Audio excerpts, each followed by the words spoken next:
dipersembahkan oleh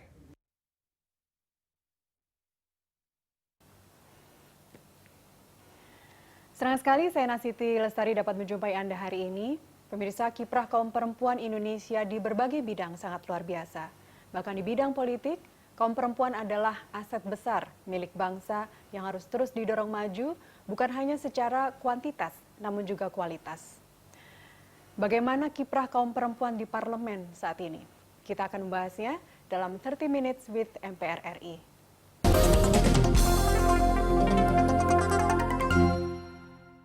Ya, sekarang saya sudah bersama Ibu Lestari Murdiat, Wakil Ketua MPR RI periode 2019-2024. Halo Ibu, apa kabar?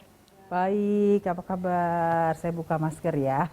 Lestari Murdiat sebagai satu-satunya perempuan yang duduk di kursi pimpinan MPR periode ini. Bagaimana ceritanya? Apa yang bisa terjadi? Iya, jadi sebelumnya duduk sebagai Wakil Ketua MPR, dalam hal ini saya adalah berasal dari Partai Nasdem, dari fraksi Partai Nasdem, dan tentu ini adalah penugasan partai. Sebuah kehormatan bagi saya dan khususnya bagi perempuan, Partai Nasdem dalam hal ini Ketua Umum mempercayakan kepada perempuan untuk duduk di jabatan ini. Dan ini periode pertama ya, Bu? Periode pertama, betul. Apa yang mendorong Ibu waktu itu untuk, sebelumnya Ibu profesional, ya, kemudian beralih ke politik? Ya, saya sebelumnya memang bekerja di Media Group, ya, di tempat Pak Surya Paloh sudah lebih dari 25 tahun. Wow. Saya mengikuti betul perjalanan beliau, saya memahami, dan belakangan 10 tahun terakhir saya juga banyak terjun juga di politik meskipun masih berprofesi sebagai seorang profesional. Dan akhirnya secara lebih dalam, kemudian akhirnya saya putuskan, dan juga tentu dengan dorongan dari beliau ya, untuk menekani. Biasa kita kan ada masa transisi, ini juga sudah usia-usia menjelang, saya sudah 50 tahun lebih gitu. Ada masih sudah muda. Masih muda, tapi kan ada satu proses. Ya. Gitu. Anak-anak muda sekarang juga sudah banyak gitu, dan saya mungkin juga sudah mengalami satu situasi di mana pada akhirnya ada satu titik di mana saya melihat bahwa partai ini memiliki sebuah cita-cita dan perjuangan, dan saya merasa menjadi bagian dari pergerakan ini, bagian dari cita-cita ini, dan disitulah saya putuskan untuk kemudian banting setir. Berarti secara tidak langsung memang Pak Surya yang pertama kali mengenalkan politik Betul, kepada betul, Bu Reri. betul. Dari awal saya udah 92 bersama beliau, jadi sudah waktu yang panjang. Sekarang kalau kita lihat memang diatur di Undang-Undang Keterwakilan Perempuan harus 30% di legislatif di DPR. Tapi kesannya ini sampai sekarang masih sebatas retorika. Sebab kalau kita lihat data pemilu saja masih di angka 21%. Menurut Bu Lestari atau Bu Reri, Iya. apa hambatan terbesarnya? Nah, inilah tantangan kita. Jadi memang betul Undang-Undang 22 tahun 2007 sudah mempersyaratkan adanya keterwakilan perempuan di dalam pencalonan. Jadi 30% itu adalah bagian dari prasyarat untuk partai politik mengikuti kontestasi pemilu legislatif. Akan tetapi hasil dari pemilu legislatif sendiri tidak diikat bahwa 30% harus perempuan. Sehingga kemudian ketika si perempuan itu mencalonkan diri, ketika dia harus tanda kutip berlaga, maka berhadapan dengan para calon-calon yang lain. Nah, kita menghadapi satu situasi yang sangat disayangkan bahwa mau tidak mau akhirnya yang terjadi banyak kejadian di mana 30% itu hanya sekedar pemenuhan syarat administrasi saja. Jadi Anda setuju bahwa itu sebenarnya retorika sampai sekarang? Betul. Karena tidak sepenuhnya bisa terpenuhi. Tetapi pertanyaannya sekarang, kenapa bisa begitu? Kita juga harus jujur mengakui sebagai perempuan, sulit sekali untuk mendapatkan calon-calon perempuan yang memang betul-betul memiliki kualitas dan kapasitas dan memang sudah siap untuk kemudian masuk ke dunia politik. 30% itu bukan angka yang kecil loh. Bukan. Dan harus disadari bahwa sebagian besar perempuan, kita masih menghadapi satu situasi, kita sama-sama perempuan ya, ada tembok kaca, ada rumah kaca yang harus kita hantam. Dan kadang-kadang kita sendiri yang kemudian menghadapi kendala dan kemudian mundur, tidak mau atau mengalami ketakutan karena tekanan-tekanan untuk kemudian mendobrak. Apakah itu yang terjadi di Nasdem? 30% kemarin juga susah payah untuk Kebetulan tidak. Kuota itu? Kebetulan tidak. Wow. Karena di Nasdem sejak awal ketika mencari 30% perempuan, itu harus mencari perempuan memang yang siap. Kalau ditanya mencari kandidatnya susah. Talent scoutingnya itu setengah mati. Tapi menaruh 30% perempuannya tidak asal menaruh. Oh, karena nggak ada perempuan ya udah adik kamu aja perempuan saya pasang. Dan Tidak itu yang begitu. terjadi. Tidak begitu. Oh. Karena sulit loh mencari 30%. Yeah. Saya sendiri kebetulan pada waktu yang lalu saya penanggung jawab wilayah Jawa Tengah ya selaku koordinator wilayah. Menghadapi banyak situasi terutama di level kabupaten kota memiliki kandidat-kandidat yang punya potensi dan sebetulnya juga memiliki konstituen dan saya yakin kalau dia maju pasti terpilih. Akan tetapi di saat-saat terakhir harus mundur. Bisa jadi suaminya mendukung, tetapi keluarga besarnya tidak mendukung. Ayah ibunya tidak mendukung, mertuanya tidak mendukung. Dan itu banyak bukan satu dua. Nah disinilah ini tantangan kita bagaimana kemudian kita merubah pemikiran itu dan harus diingat memiliki keterwakilan 30% duduk di parlemen itu bukan cuma hanya membicarakan masalah-masalah yang berhubungan dengan perempuan loh. Tapi kita perlu membawa perspektif perempuan di dalam semua persoalan. Dan seperti di dalam apa contohnya, Ibu? Contohnya begini, ketika kita berbicara misalnya, kita tidak bicara kalau undang-undang atau hal-hal yang berhubungan dengan hal-hal yang bersifat langsung dalam kehidupan perempuan pasti. Tetapi sekarang kita bicara dalam katakanlah kita berhadapan dengan satu kondisi, bagaimana kemudian masalah, nggak usah jauh-jauh, COVID. Satu COVID. Bagaimana kemudian peraturan yang dikeluarkan dan kemudian langkah-langkah yang diambil, ada perspektif perempuan di situ. Bagaimana kemudian kita melihat, katakanlah yang sederhana aja, mengatur jam kerja. Mengatur jam kerja karena ada work from home, kemudian diharuskan kita juga tetap aktif.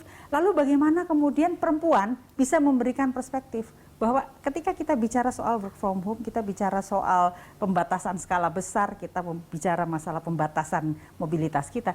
Bagaimana kemudian ini berpengaruh terhadap kesehatan mental? Nah, ketika kesehatan mental, bagaimana kemudian ini nanti berpengaruh terhadap keluarga itu sendiri? Nah, kalau di situ ada perspektif perempuan yang bisa kemudian melihat secara luas dan dia berhadapan kan mau nggak mau memang di dalam sistem budaya kita perempuan masih menjadi lebih banyak berhubungan atau bersinggungan dengan masalah-masalah domestik. Nah pemahaman dia untuk melihat masalah-masalah domestik ini kan lebih komprehensif. Nah, itu perlu disuarakan. Itu perlu digunakan perspektif tersebut. Itulah tujuan undang-undang itu, mengatur 30 kuota perempuan harusnya di kursi legislatif juga. Bukan hanya bicara masalah perempuan ya, tapi memberikan berbagai macam perspektif dari sudut pandang perempuan. Anda sebagai koordinator penyerap aspirasi masyarakat dan juga daerah, sejauh ini seperti apa yang sudah diserap? Tapi jawabannya ditunda dulu Ibu. Kita lanjutkan dialog dengan Bu Reri usai jeda pariwara berikut. Tetaplah bersama kami. Dipersembahkan oleh Anda masih bersama kami dalam 30 Minutes with MPR RI. Kali ini bersama Ibu Lestari Murdiat atau Ibu Reri. Kita lanjutkan dialog kita. Ibu sebagai koordinator penyerap aspirasi masyarakat dan daerah. Ini bukanlah tugas yang sepele karena masyarakat kita ada banyak sekali di Indonesia. Seperti apa selama ini implementasinya? Ya, jadi kan memang MPR berbeda dengan DPR ya. Ketika kita berbicara MPR, kita berbicara dalam tugas fungsi pokok dan fungsi yang berbeda dan lebih dalam kerangka kebangsaan. Nah, saya mendapatkan tugas sebagai wakil ketua MPR yang membidangi aspirasi masyarakat dan daerah.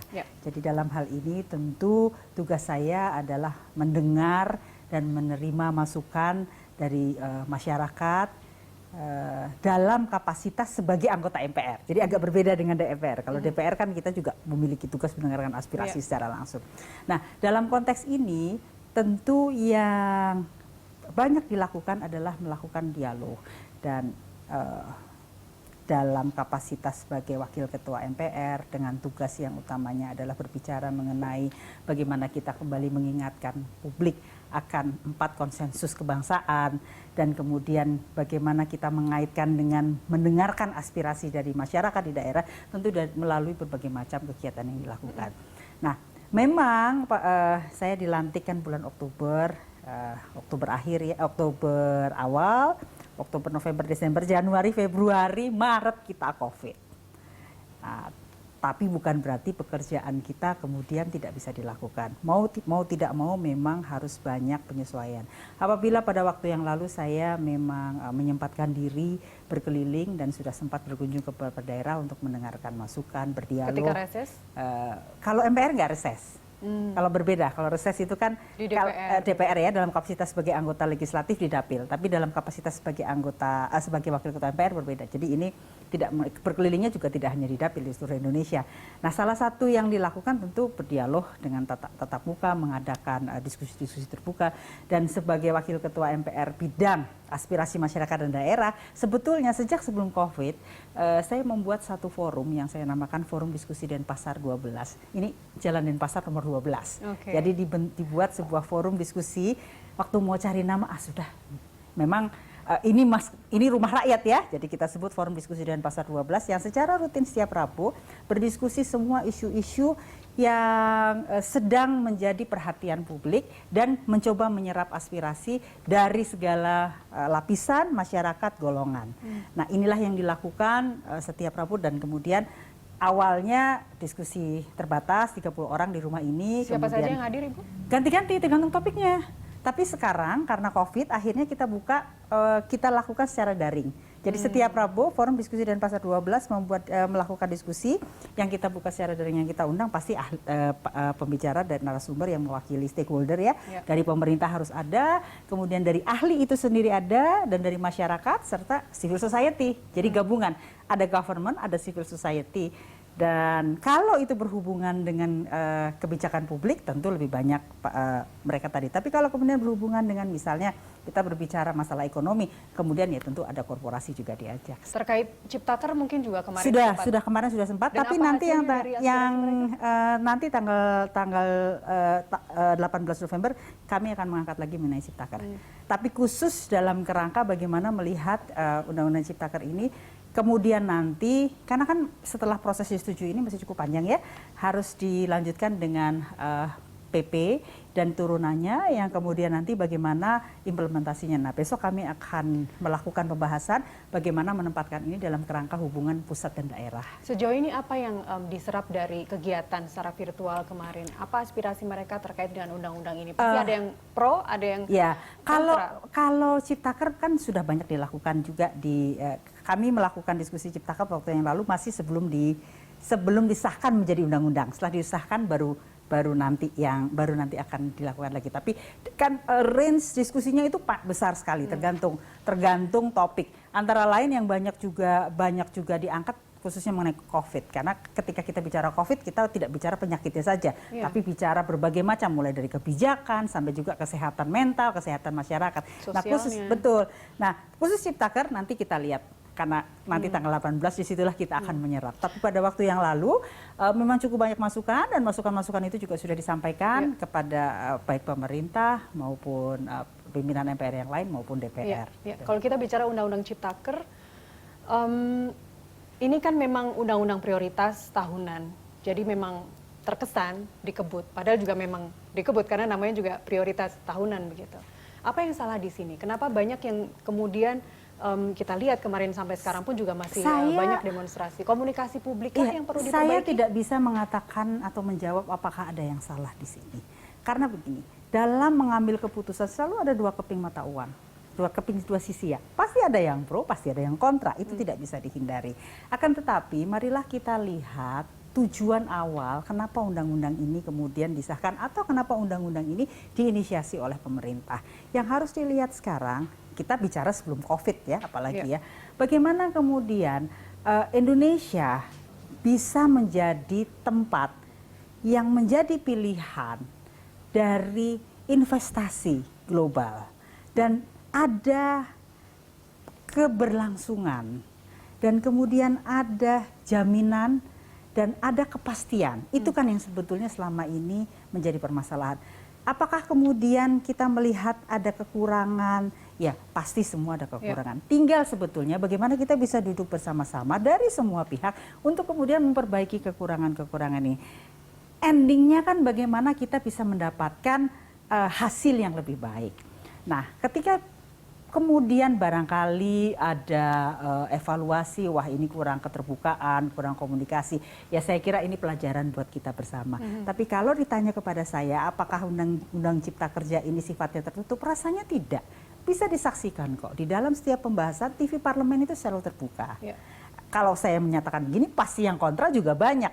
Akan tetapi menurut saya marilah kita sekarang lihat ke depan, bagaimana kemudian turunan dari PP-nya itu nanti juga bisa kemudian betul-betul bisa diterima oleh masyarakat, dan kemudian nanti implementasinya juga bisa dilaksanakan dengan baik. Karena sebetulnya apalagi dalam kondisi seperti sekarang ini, langsung saya kaitkan dengan COVID ya Mbak ya. Bayangkan, saat ini kita ini semua negara di dunia itu memikirkan dirinya masing-masing.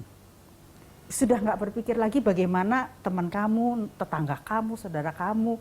Kita dalam konteks global ya. Yang penting sebagai sebuah negara dan sebuah bangsa bagaimana bertahan. Semua mempertahankan diri. Nah, berhadapan dengan situasi seperti itu kita mau ada di mana Indonesia? Apa yang harus kita lakukan? Apa yang harus kita lakukan di segmen berikutnya, Ibu? Kita kembali usai jeda. Dipersembahkan oleh Ya, kita lanjutkan dialog. Saya masih bersama Ibu Lestari Murdiat, Wakil Ketua MPR RI 2019-2024. Ibu Reri, selama masa pandemi, apa saja yang dilakukan untuk menjaga kesehatan? Ya, kalau gini, saya ini termasuk kategori orang yang rentan. Karena saya adalah penyintas kanker payudara ya.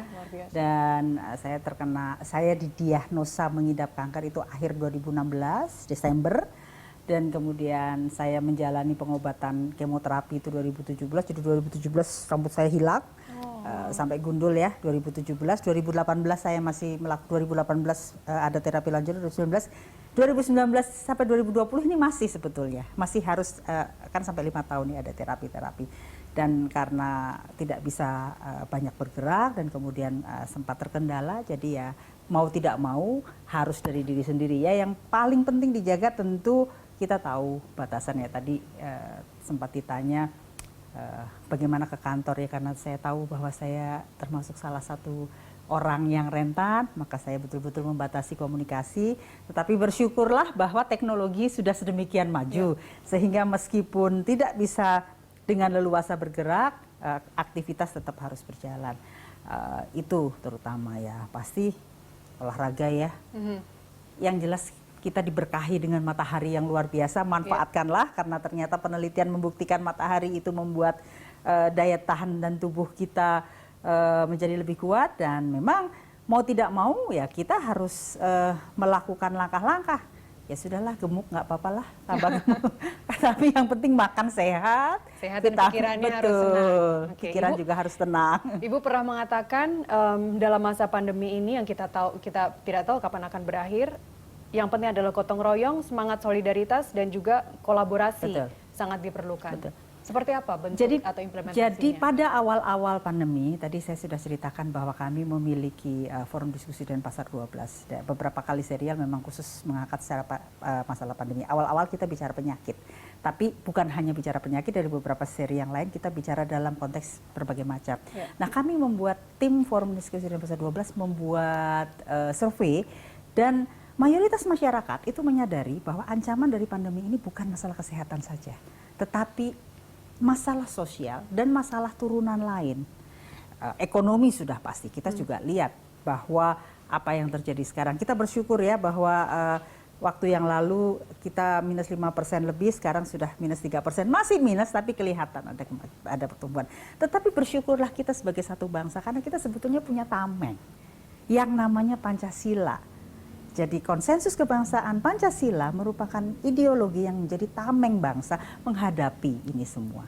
Terutama karena dalam sila-sila yang ada di dalam Pancasila sebetulnya mengajarkan kita untuk mau tidak mau memahami dan kemudian bisa bersama-sama menyelesaikan permasalahan. Di situ ada nilai gotong royong, di situ ada nilai persatuan Indonesia, di situ juga ada nilai bagaimana kita bersama-sama menyelesaikan permasalahan dan mencapai keadilan ya bagi seluruh rakyat Indonesia.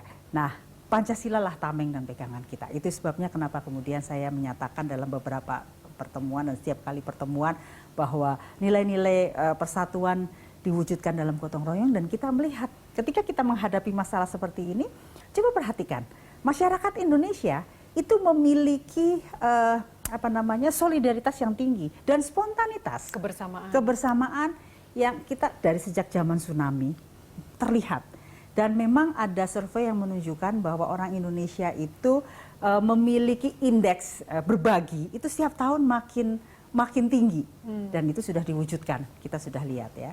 Dan itulah implementasi yang harus dilakukan selama pandemi ini, meskipun social distancing tetap dijaga untuk menekan penularan kasusnya sendiri. Bukan berarti kemudian kita berhenti berkegiatan ya, tapi bagaimana kemudian kita bisa mencari cara, kita tetap bisa melaksanakan kegiatan kita, tetapi juga tetap masih menjaga protokol kesehatan. Dan yang paling penting harus kita lakukan adalah bagaimana kita bersama-sama berusaha untuk menekan angka penyebaran dan bisa sesegera mungkin membuat angka ini melandai.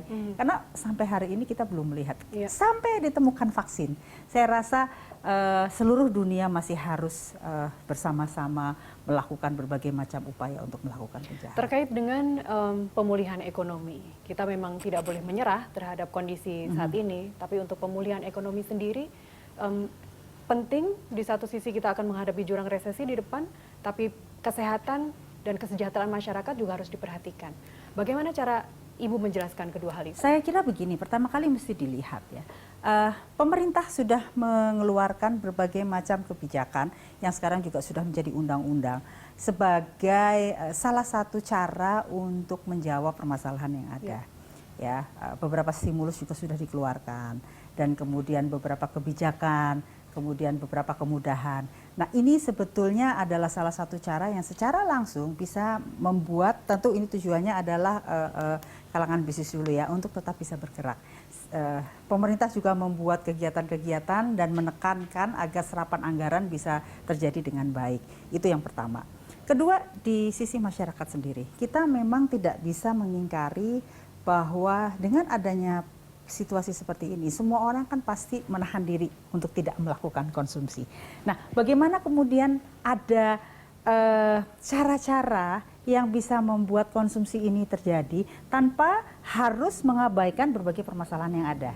Saya melihat beberapa gerakan, misalnya membangkitkan kembali UMKM, bagaimana kemudian mendorong timbulnya keinginan dari publik untuk kembali lagi membelanjakan, tentu dalam tanda kutip ya, dalam batas-batas yang memang masih bisa terjaga ya, tapi paling tidak bisa ada stimulus-stimulus dan ada kemudian ada pertumbuhan ekonomi. Dan kita lihat, kita sendiri bersyukur karena di sektor pertanian masih ada